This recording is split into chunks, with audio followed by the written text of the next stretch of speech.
Beauty and Brains presents A Work in Progress, your favorite weekly podcast all about navigating adulthood and adversity with transparency and vulnerability. Here, we highlight progress over perfection. You're listening to my personal and professional development diary, where I share the highs and lows and the real and raw parts of the story that no one talks about. I'm your host, Brelynn Hunt, A Work in Progress. Dear friend, I hope all is well with you and that you are as healthy in body as you are sound in mind and strong in spirit. Welcome back to A Work in Progress, the podcast. If you are new here, welcome. Make sure that you subscribe to the YouTube channel, subscribe if you're listening to this on Apple Podcast or Spotify, and make sure that you leave a review, 5-star ratings only. So here we are. Okay, if you guys are watching, I apologize already for the lighting, okay? I'm trying to, be proactive, film this early in the morning, and the sun just isn't working with me. But nevertheless, I will persist. Welcome back. Week 12, episode 12. And as you can tell by the title of this episode, today we're going to be talking about cancel culture. Now, to fully articulate where this topic of discussion stems from, let me transition into this next segment of the podcast, which I introduced a few episodes ago, but then I don't do it every week because I don't be having time. Brain freeze. This is the segment where I discuss my thoughts on breaking news in media and pop culture. Now, mind you, I am on day 13 or 14 of the 21 days of prayer and fasting. I mentioned this in last week's podcast episode, and I'm partaking in the willful refrainment of social media. Really all things culture. So TV, music, YouTube. The only thing that I'm watching on YouTube are sermons, which can get monotonous, but that just brings my attention to God and to praying, which is the purpose of this time. And you guys know I love me a good fast. I had to think about it. I think I did 4 fasts last year because that's how my 2021 went. This past week, I was on a group FaceTime call with my Mahogany sisters, and if it wasn't for this conversation and them telling me, I wouldn't have even known anything about the situation because I'm off of social media. And some of you may already know what I'm about to talk about. Do you want to know what gave me a brain freeze this week? Michael Todd. Specifically, Michael Todd getting canceled for spitting in his hand and rubbing it on a member's face during his sermon.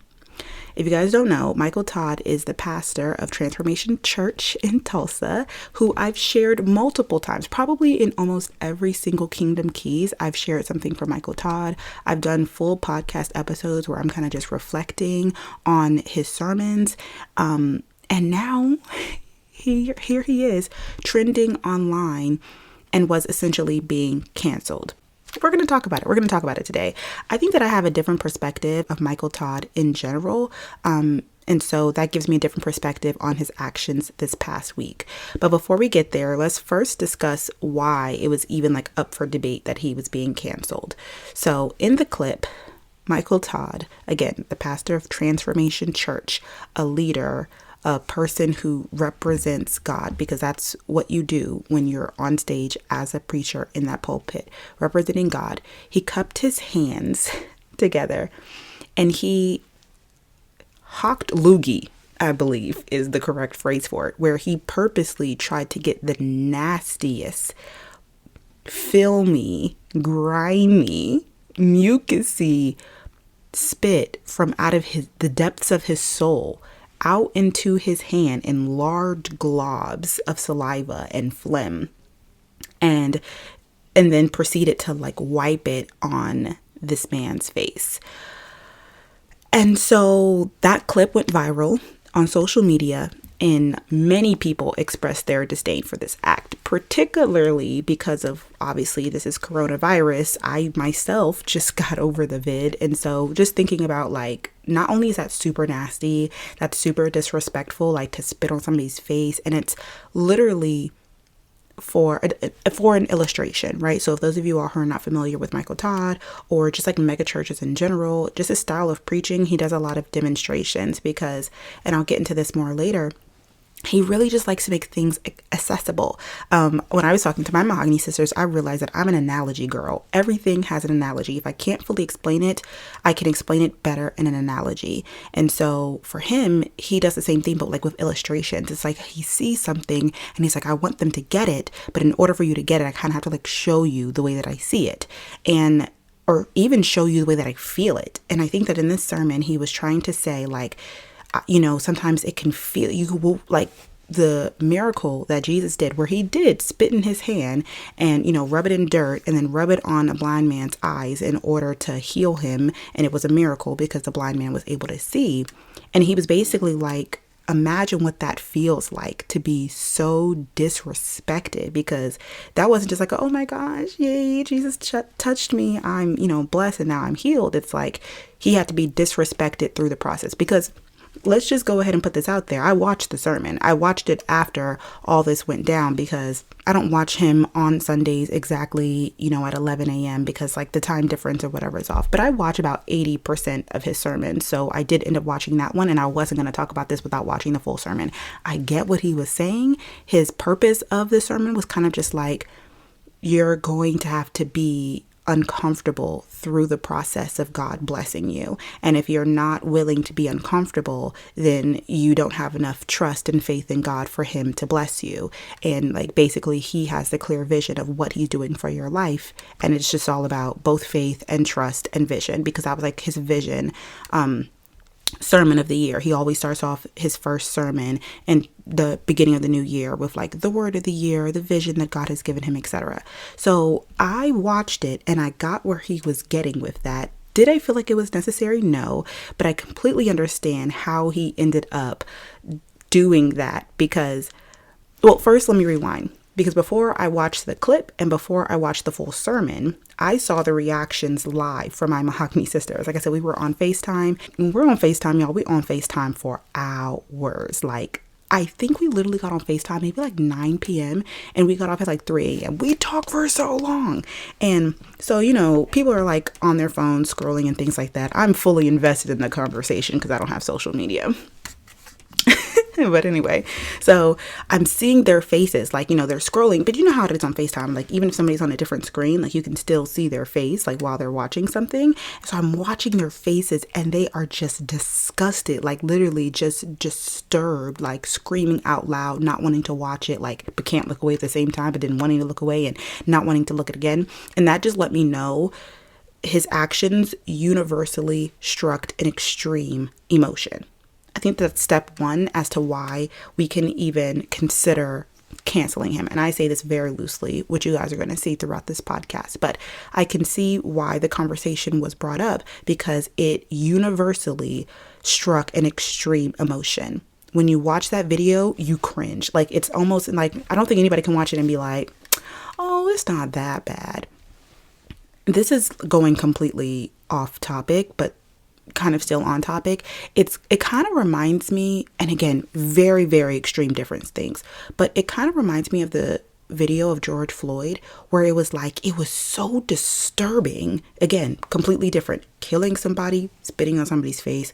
One was for the purpose of leading people to Christ, to Lord, and the other one was just pure disrespect and literally took a man's life. Completely different things. But in the sense of like, when we watched that video, we were all just so disturbed that everybody universally could agree, like, this is not okay. This is not right. This makes me feel uncomfortable. So that means that something is wrong with this. Therefore, something is wrong with the person that's did this in the video. Going back to watching my mahogany sisters react to this video, their immediate comments, like even what they said to describe the video, they talked about how, again, the spit came from like this deep rooted place and that he intentionally included that mucus and that phlegm. They talked about the color and the thickness of the spit and even like the reaction of his brother and his overall discomfort, because it was his brother. I immediately, when they showed me the video, I was like, again, I watched Transformation Church enough to know, I know what his mother looks like, I know what his father looks like, I know what his leader looks like, his protecting covering, and I know what his brother looks like. So I'm like, oh, that's his brother. Doesn't make it okay, but it definitely makes it better in my eyes. Because I'm sorry. young sister coming in here. My brother has definitely, y'all know that thing, and it's super immature, but y'all know that thing where it's like you can kind of suspend your spit on somebody, where it's like you can like have your spit kind of like dangle out of your mouth. My brother has done that to me in years ago, right? We're 25 and 27 now, but I'm pretty sure when we were 5 and 7, my brother has done that to me. So I'm pretty sure I have at one point in time either intentionally or accidentally like felt the spit of my brother on me, because like he's a boy and boys are nasty, and like spit is just like one of those just nasty things that little boys do. So I can imagine that brother to brother. Now, mind you, this is a grown man with kids and who has a huge platform that he's super responsible of, and out of all of those things, he's literally representing God on that pulpit. But I can see where it's like, okay, if I'm gonna spit on anybody, I'm gonna spit on my brother.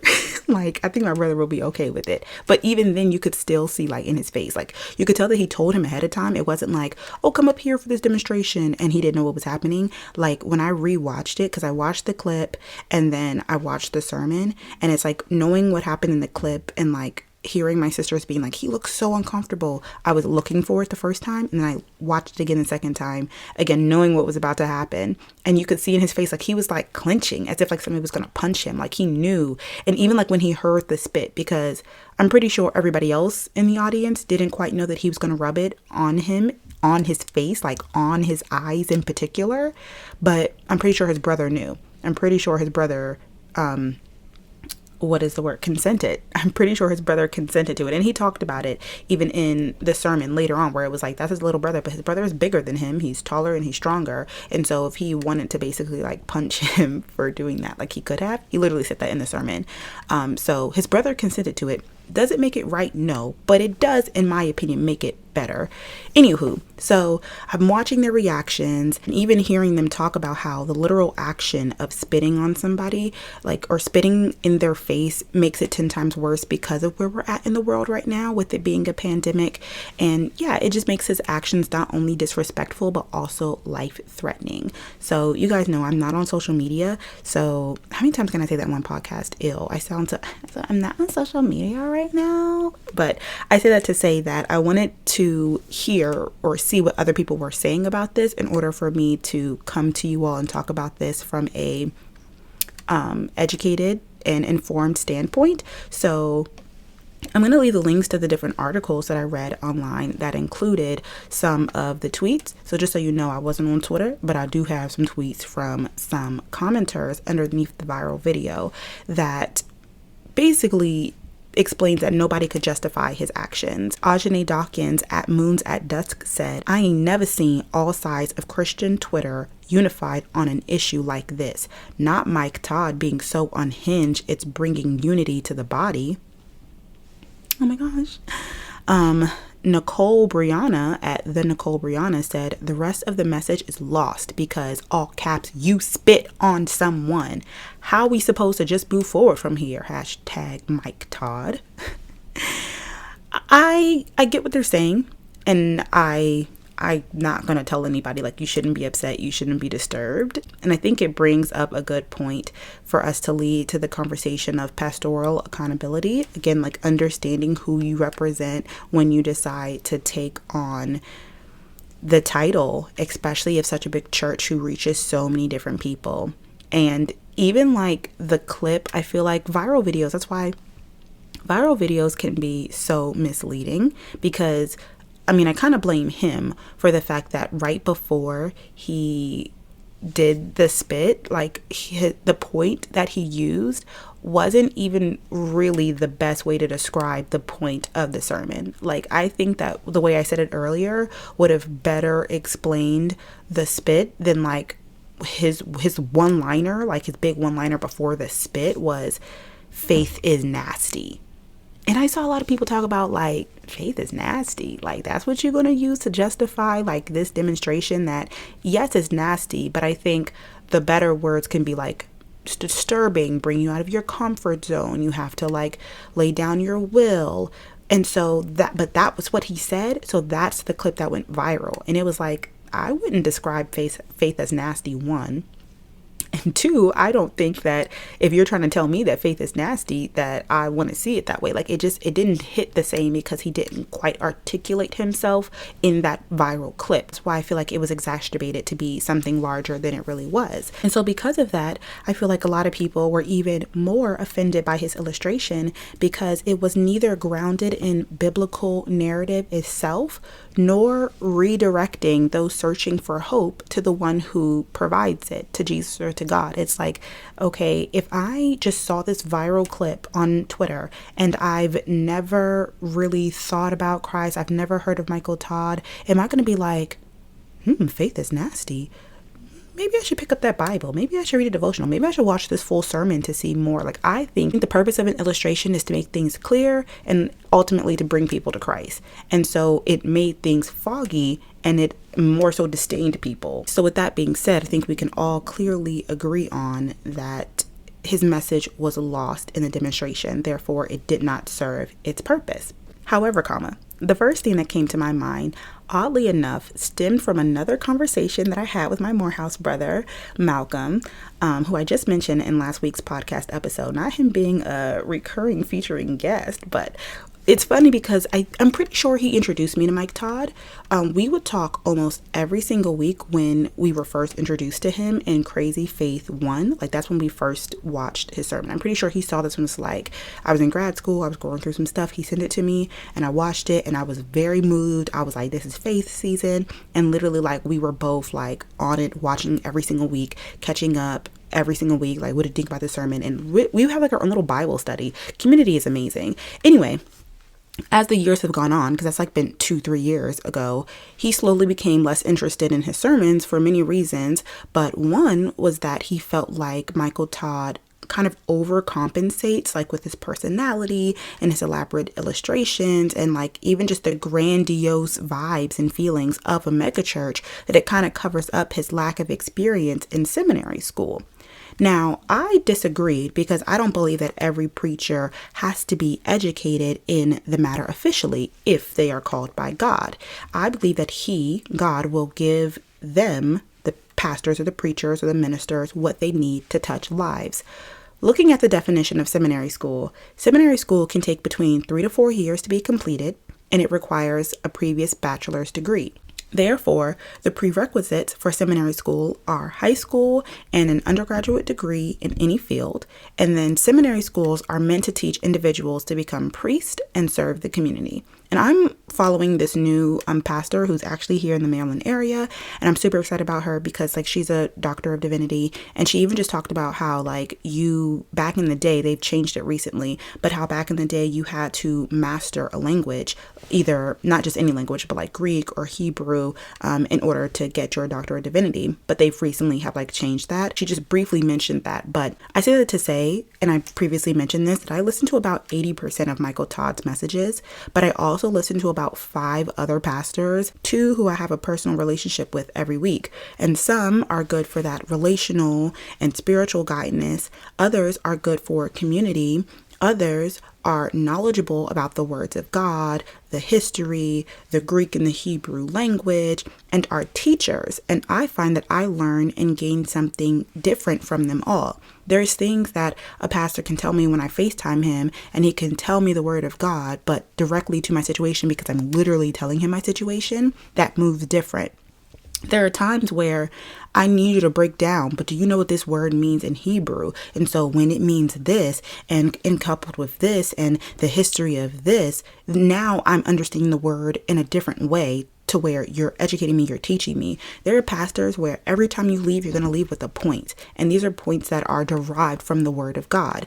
I believe that Michael Todd more so gives you like, I don't really know how to describe it. It's more, I don't want to say that he's for beginner faiths. I think that he's more for like entertainment faith, if that makes any sense. Like there's times where I receive a lot of good nuggets from what he gives and like even just overall like the sermon and the feeling, but I wouldn't necessarily like just have his word alone. Like I like to couple his words with other people because I find that Michael Todd's messages will encourage me and inspire me, bring me different perspective and different things like that, but it may not necessarily like give me the root of the word, in especially the most like biblical way, because he will paraphrase whole stories, change names in and out, make things super relevant, very digestible, very easy to understand. Like, he makes these stories that seem like so long ago and far away seem like they're here and now and that they're happening.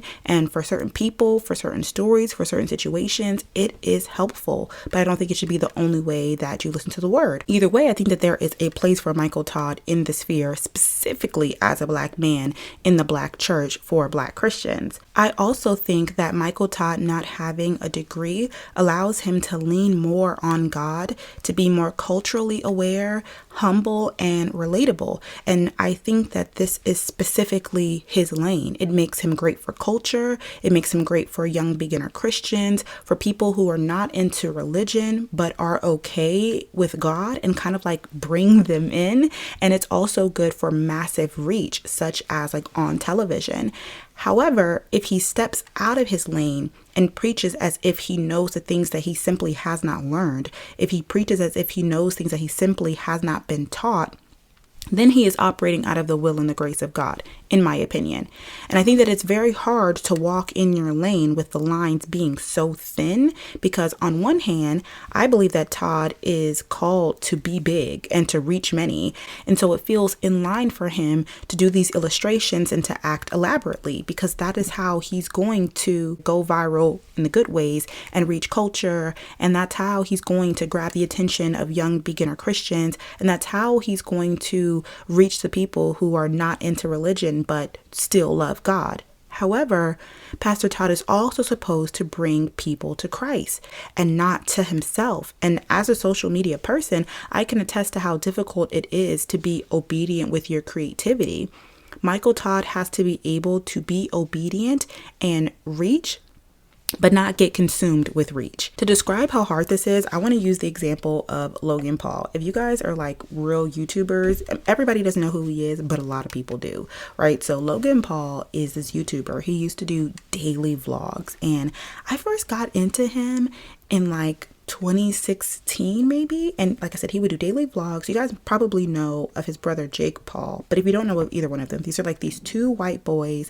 They're from Ohio. They're like just super like frat boys who just do, like, I don't know how to explain it. They went viral on Vine. They crossed over to YouTube. He would do daily vlogs, but they weren't just like a day in my life vlogs. They were like movies where he would do extreme things, but he would get views. And I literally would watch him, not because I so much enjoyed his content, but every day the content was so well produced. And granted, like, you know, he had a team of people and he lived in a big mansion and he had like merch stuff, but just everything that he did was done to such elaboration that I was just intrigued by. Like, how can a person keep this going for so long? And he did it because he was good at it, and he was good at it because he kept doing it. So it was kind of just this never-ending cycle of just wanting to keep the success going. But the way that he always received success was going one step further, one step further, one step further. It's like if you already have 10 million subscribers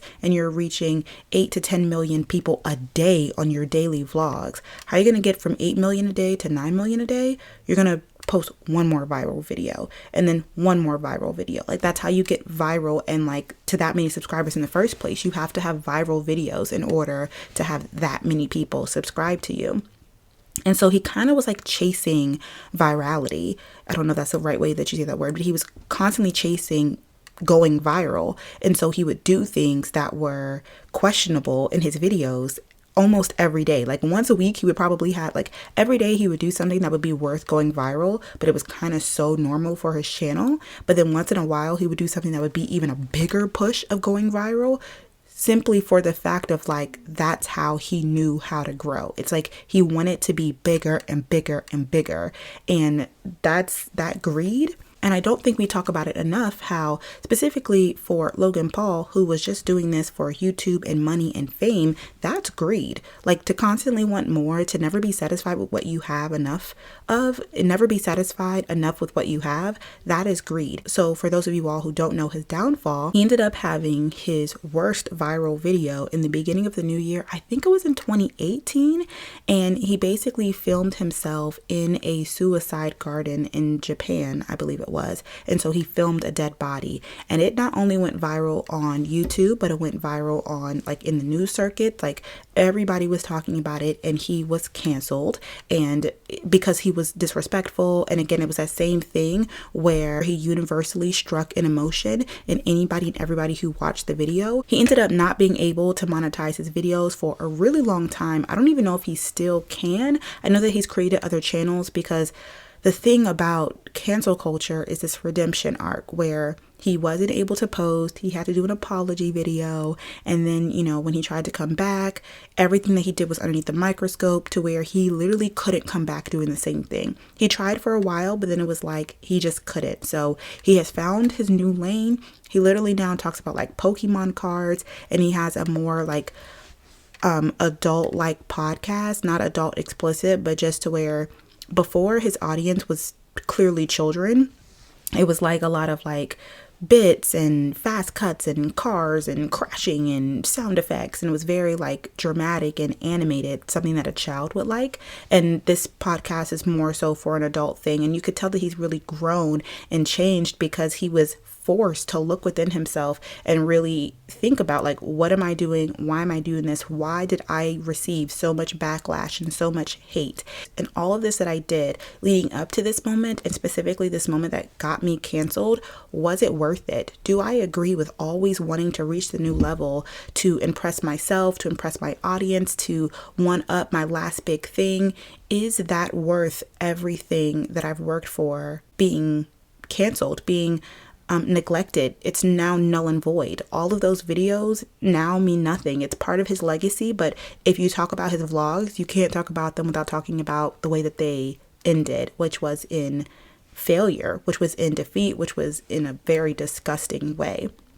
And going back to Michael Todd in this situation, it's the same thing. He wants to reach a new level and constantly, get better and better and press himself, one up himself. If it's not in line with God, then it will be detrimental to your calling. So alas, Michael Todd's sermon went viral, and he is trending on social media, specifically in the Christian sphere. But I think another aspect of cancel culture is when it reaches people outside of the immediate audience. So it's not just Christians talking about it. It's not just Christian talk or Christian Twitter. It's literally like big news companies are covering it and talking about it. And I'm going to leave some links in the description box and in the show notes down below. So is Michael Todd canceled? Some would say, since he came out with his apology video, which is another big part in the cancel culture, that he is in line with what people would say is being canceled. And just to kind of go over the apology video, he talked about how it was disgusting, it was a distraction to what he was really trying to do, how he wanted to make the word come alive, how he was so passionate that he does extreme things to try and help the hopeless and to bring them to God. I think that that's such a key word in really this whole purpose of him, again, doing the most, is that he's passionate. I'm so passionate too, so I get it, Michael Todd. But that he used his passion to do extreme things, and in the past it has worked, but this time he crossed the line, and he admits it. He said, and I quote, "We want people to see Jesus. We want people to feel loved. We want people who are desperate to be able to find hope, and I am passionate, so much so that I try to do extreme things to help people get it. And yesterday I crossed the line." So he crossed the line, and all eyes are on him, upset and judging, and it definitely gave me a brain freeze. With all that being said, let's really get in to cancel culture. So first off, let's keep it a buck. Cancel culture is toxic. And let me tell you why. All humans make mistakes. Humans learn from mistakes.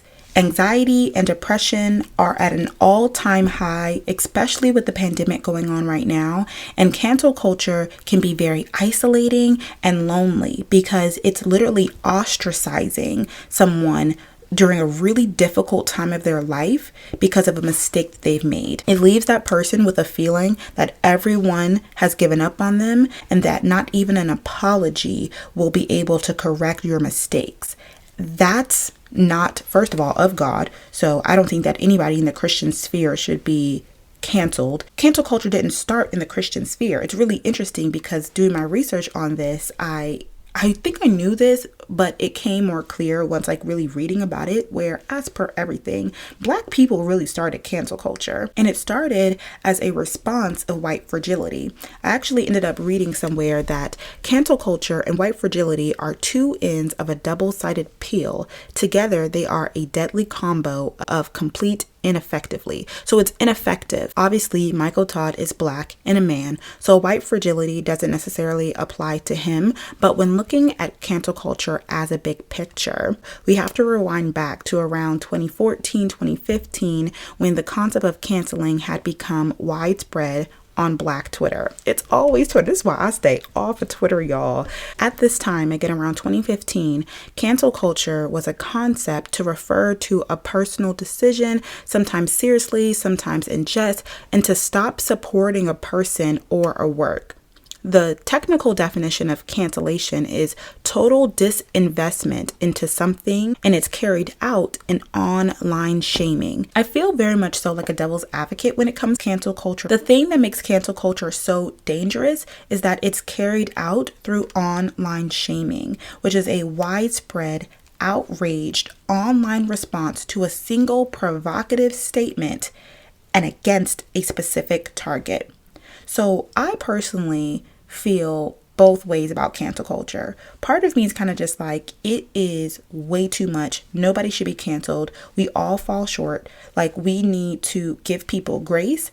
But part of me also realizes it stems in a good place where it's you really just want to bring attention to somebody's actions in a way that gets their attention, to make them have to look within themselves, look at their actions, and change, right? The purpose of this is to make this person stop their actions and change. And it's maybe a big company like Gucci is not going to change unless the culture cancels them and then again does something behind it.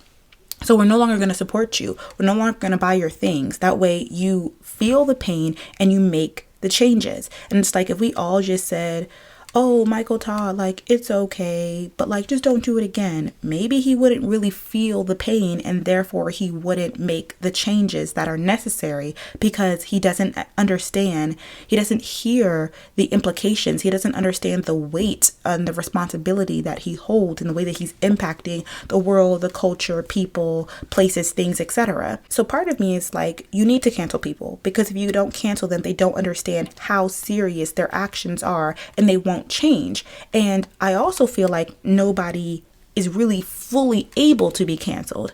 Like I mentioned with Logan Paul, he wasn't able to fully come back as a daily vlogger in his same way. He had to take a look within himself and then change his content and everything that he does moving forward. He really can't do anything too drastic. He really can't surround his content around the idea of going viral anymore, at least in the same way, because of the way that he was burned before.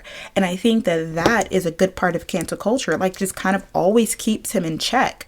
However, he still is able to create content. He still is a full-time content creator. He didn't have to go and start, scrubbing floors or whatever. He's still a content creator. He's still well known in his field. He still has money. He still has an audience. I think he lost maybe 5 million subscribers, but then he gained back 2 million, and it's he still has millions of subscribers basically. So I think that cancel culture allows people to have consequences to their actions, because in a place where everything is online, it's the only way we can hold you accountable is by publicly shaming you. I think that public shaming can go too far, but I think that it allows some type of accountability to the person in action. And at the end of the day, I do support it because I don't feel like you can ever fully cancel somebody. I think that there are people who should be fully canceled, like Bill Cosby and R. Kelly, and in a sense they are, because even if they try and come around, it's like you are shamed so heavily online that it's not going to happen.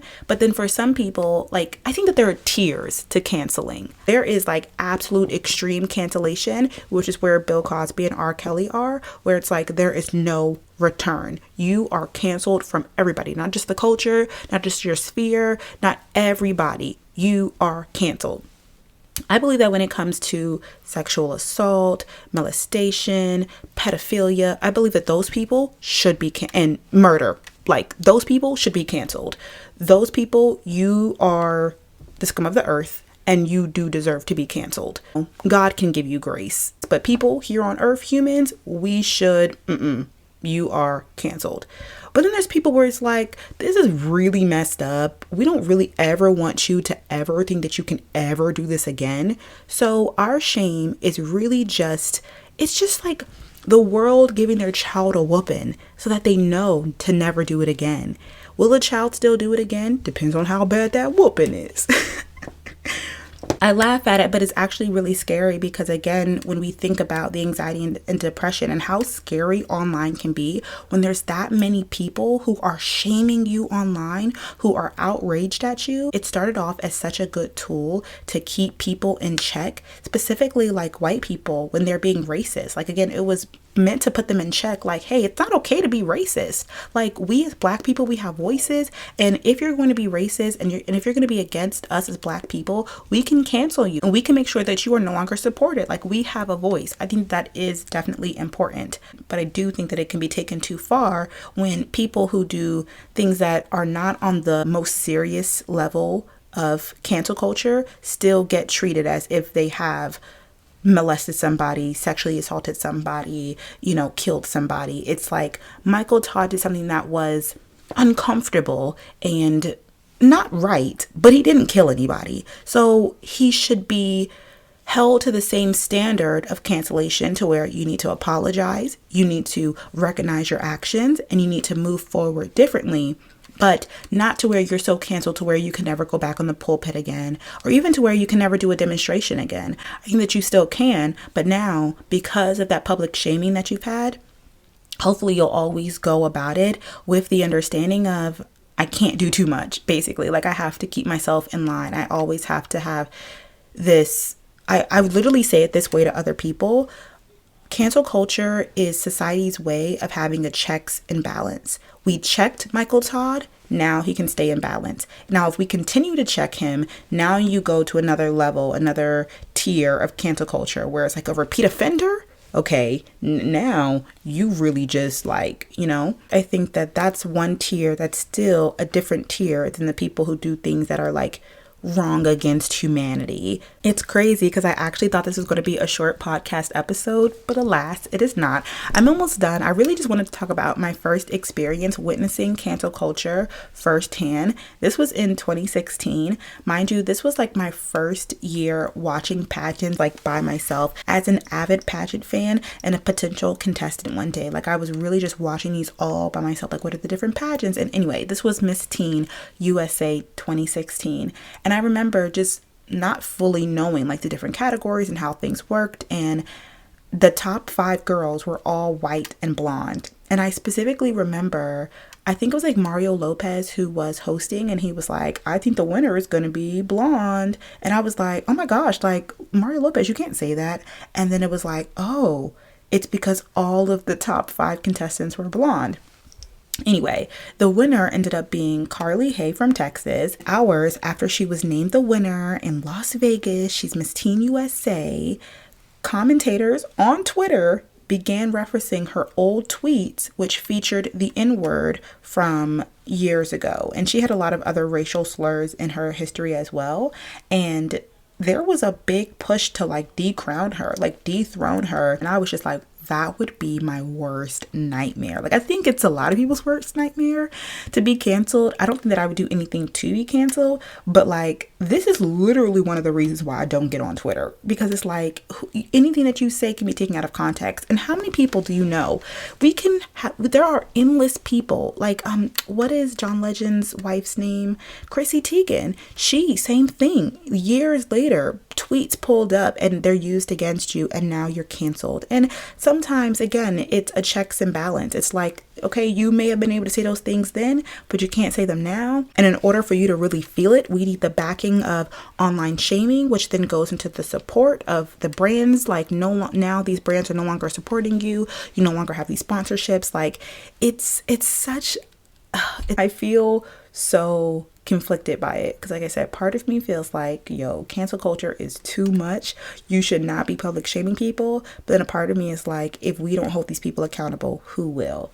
But I do think that things go too far. Overall, sometimes cancel culture works and sometimes it doesn't. This girl, Carly Hay, she ended up being able to keep her title despite all the controversy that erupted after the discovery of her tweets. But her year was so whack. Like, she didn't do really anything. I think that she did like more modeling necessarily, but like, she wasn't on social media during her reign. But understandably so, she was literally afraid for her life to be on social media during her year of reign. So again, cancel culture, it's a lot, but I think that the place that it holds in culture is a way for us to enact social justice. Side note, something that I didn't mention until I started editing this video, because I didn't think about it, was how the entire Karen culture was literally created from cancel culture. Like, the Karens were able to be so afraid after Karening out there in the world because we had the ability, the power to cancel them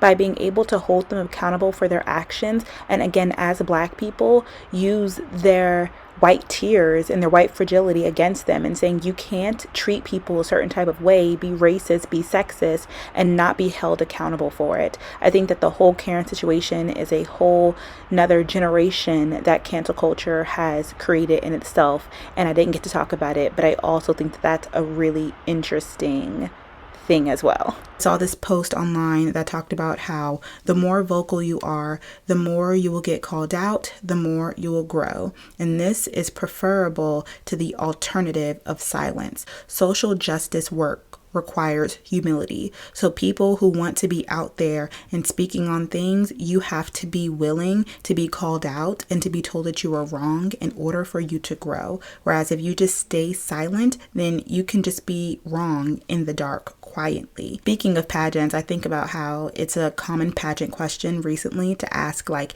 is cancel culture a good or a bad thing? And I'm sure I would be able to kind of like sum it up one way or the other, because I do feel so divided on the topic. I normally would say that it was good because no one is ever truly canceled. Even the worst of them, they just resurface and they make huge adjustments to ensure that previous mistakes never return again. But again, is it really right to shame people into being better people, especially to the extent that we do, where it's just online bullying? It's such a bizarre concept that I can't fully get behind. But I think that if I had to pick one side over the other, I would say that cancel culture is good because it is society's way of having a checks and balance on people. That way they don't become unstoppable. In essence, it's good. However, I do think that we need to talk about how cancel culture has destroyed hundreds of careers and lives over what simply hurt feelings, and how it rewards social media slacktivism, which is the practice of supporting a political or social cause by means such as social media or online petitions, characterized as involving very little effort or commitment. So basically, everybody posting the black square during the Black Lives Matter movement so that you don't get canceled. Like, you're just making pointless gestures in public instead of actually volunteering and giving to these charitable causes. I also think it's really hard for a person's apology to be accepted during cancel culture. It's relegated to the concepts of forgiveness, the reconciliation, and rehabilitation. Cancel culture also facilitates the judging of people based on non-codified moral standards standards that always change without warning. The thing that I tried to describe it as earlier, again, is like this universal feeling, emotion that is struck by the action. But who's to say if that universal emotion will make people feel inspired? Or again, like maybe that action of Michael Todd could have been like, whoa, that really got my attention. Let me listen to this word. Or maybe everybody is so disturbed by it that now you're canceled.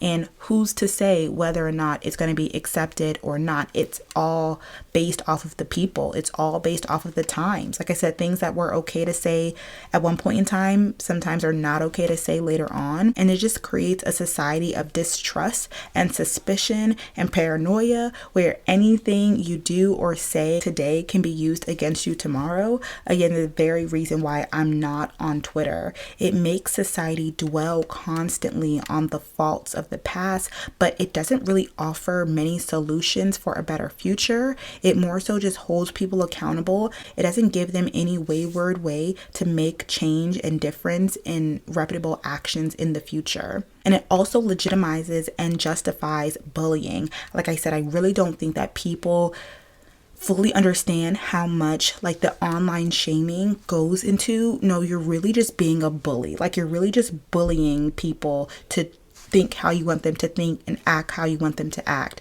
There's times where you should remove your support from somebody, but does it even need to be a huge like online spectacle? Instead, cancel culture kind of teaches people, specifically children who are the mass majority of people who are online, that like people are disposable. If you don't do right, you're going to be exiled from culture, from society. It teaches children and honestly people and adults that perfectionism is expected of others and that claiming victimhood is the key to clout and fame and advancement. I also saw this post that talked about how cancel culture makes it okay to hold grudges. It makes it seem like grudges are healthy to hold. And again, going back to people apologizing, how many cancel culture apologies are actually accepted? Sometimes, like with Michael Todd, he really wasn't trying to offend anyone. He just went about it the wrong way. But cancel culture makes it seem like the intent never matters as long as somebody offends you.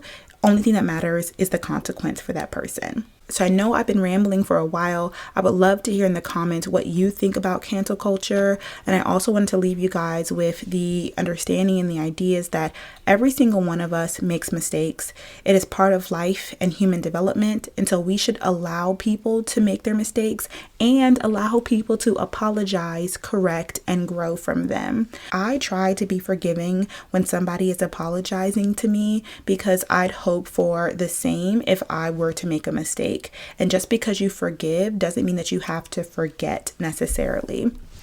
Also, specifically when it came to this Michael Todd thing, like I said, I think when the ideas of cancellation comes up, you should do your own research instead of just following the crowd's narrative. Like some things are taken totally out of context. How many of you all who watched the viral video went on to watch the full sermon? You could feel the same way afterwards, but did you at least do your own research again in order to make your own conclusion from the situation? And also, if someone's behavior bothers you, just consider ignoring it. Like, does it really take the online public shaming part? You are free to unfollow anyone at any time, but enticing a mob of hatred and ostracizing someone is a different level. It's not okay. It's too much. I think that whenever I think about, is this person worth being canceled? I ask myself if I have ever made a mistake and if I would like to be canceled and ostracized the way that that person is, and that normally makes me choose no. I think as people, but especially as Christians, we have to understand that we will not agree with everyone's opinion and perspective, especially on social media. And so although cancel culture has been effective in combating racism and sexism in certain situations, it's more important to think before reacting to headlines and to do your own research and allow for people to make mistakes. I say that at the end of every podcast. Give yourself some grace.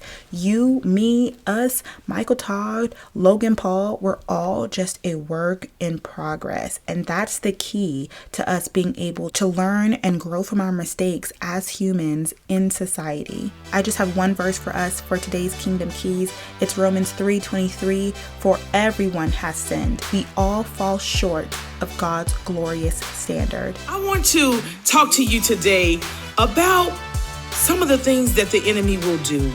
He will cause us to walk in shame. He will cause us to feel that we're less than who God has called us to be. He will have us doubting ourselves and will have us walking in fear. And one of his biggest tricks is when we sin, when we mess up, right? Because we all fall short. Nobody is perfect. We all fall short. And the enemy will use that. He'll have us hiding it and making us feel ashamed instead of us going to God and just asking for forgiveness. This is what's so awesome about God. Everybody has messed up. Nobody is right but God. Do you understand me? And so I don't care what nobody try to say. We have to be real with ourselves. When we're doing something that we know is not pleasing God, sometimes we don't want to, have that conversation with God at that point because it's like, oh my God, I'm embarrassed. I don't want to do it. But then it weighs on us. It causes us to have attitudes around the house. It causes us to have attitudes out in the streets. And it causes us to shut down and feel ashamed, right? For all have sinned. Now, just because other people have sinned doesn't excuse my sin, but it is kind of good to know that my dysfunction and my struggle and my failures at least don't surprise God. It's not like he's never seen it before, like he's never dealt with it before, like he's never forgiven it before. But we can really only experience the depth of God's goodness when we realize the goodness that we lack. We need Jesus today. We have all sinned. We all come short of God's glory. But it is only when we are willing to admit that it's not all good that we realize how good God really is. Last but not least, we are going to end this episode off right with a few minutes of guided affirmations to keep our spirits up and focused as we move throughout our day. Remove all distractions and verbally repeat these words after me. I forgive myself for mistakes I made when I didn't know better. I know there is a divine reason behind everything. Mistakes are invitations to learn something new. I learn from my mistakes and become a better person. I forgive others that made mistakes today. We are all human. I realize that my mistakes don't define me. How I react to them and whether I choose to learn from them are what define me. We're just going to go ahead and close out the podcast like this. If you enjoyed today's podcast episode, please subscribe. You can do so on Spotify, Apple Podcast, or wherever you listen to your podcast. And if you're not already watching the pod, we're over here on YouTube, Beauty and Brain. Come over, subscribe, and leave a comment. You can also follow me on Instagram and TikTok at Brelynn Hunt. And don't forget to visit my website, BrelynHunt.com, for weekly podcast updates or to contact me to share your story or to be a guest on the podcast. Until next time, make sure to live each day to the fullest because we only live once, and give yourself some grace. We are all just a work in progress. Have a great rest of your week. I'll see you guys next time.